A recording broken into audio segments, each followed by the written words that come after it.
Hello once again, fellow boxing fans, and welcome back to another prediction video. Before I get into the content, I would just ask the usual of you that you would share, like, hit the bell notification, and most importantly, if you're watching, you might as well subscribe. You're just pressing a button and you'd be helping this channel out tremendously. And in return, you get great content. So, the fight I'll be covering in this video comes by way of request, and it is coming from Brandon Lamb. Another interesting fight from Brandon Lamb. I thank you for your request and for participating in the channel. So the fight that he wanted me to cover is a welterweight contest between Egidijus, the Mean Machine, Kavaliauskas. I'm probably going to butcher that name a couple times during this video. Bear with me. Kavaliauskas versus Kell Brook. What an interesting welterweight contest.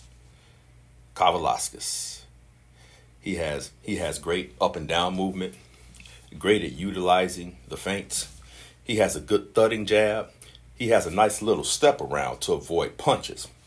Good side-to-side movement. And he has this unique overhand right that could definitely be a factor if timed properly. And he also has a dangerous 1-2 punch combo.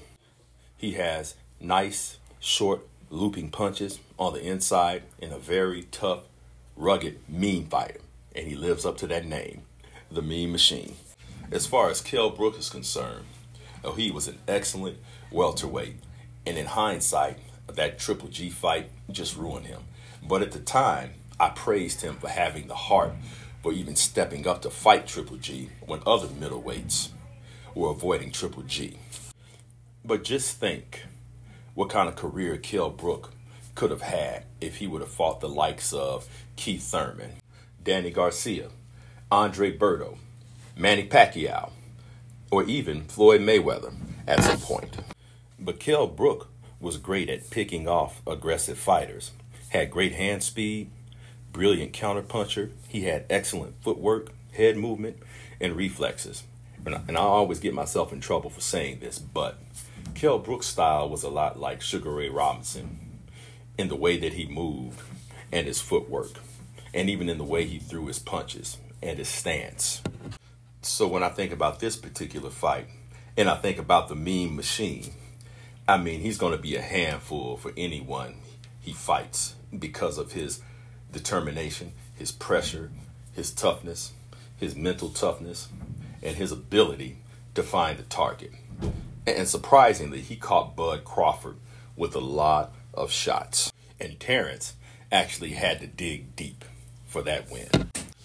Now, correct me if I'm wrong, but I do feel that a lot of fans have forgotten how good Kell Brook was before rolling the dice against Triple G. I mean, to me, the guy boxed so fluently.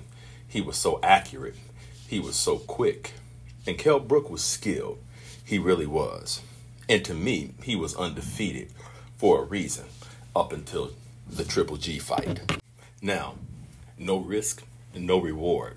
I get that. But of course, in hindsight, you're going to look back and see what could have been done differently, what should have been done, what shouldn't have been done. And the benefit of hindsight tells us that Kell Brook should have never taken that fight against Triple G. But at the end of the day, it was his choice. And so he just had to weigh the risk. So he might have felt like it was worth it. But enough with my rambling.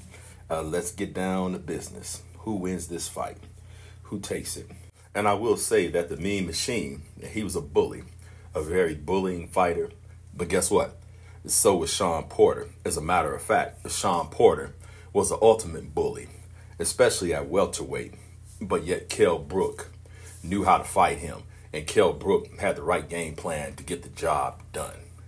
And there's no reason I have to believe that he couldn't do it again. Now, there are some slight differences between the Mean Machine and Shawn Porter. I think the Mean Machine had better place punishment. I think he was a better overall boxer than Shawn Porter. But Kell Brook would have his hands tied in this fight. I won't even lie. And the Mean Machine did have some weird timing, which is why he was able to catch Bud Crawford with so many shots. So in this particular contest, I have to favor the better boxer, which is Kell Brook. It won't be an easy fight, but I believe he pulls it off by a split decision victory. Those are my thoughts. Please let me know what you think. I'll see you on the next video.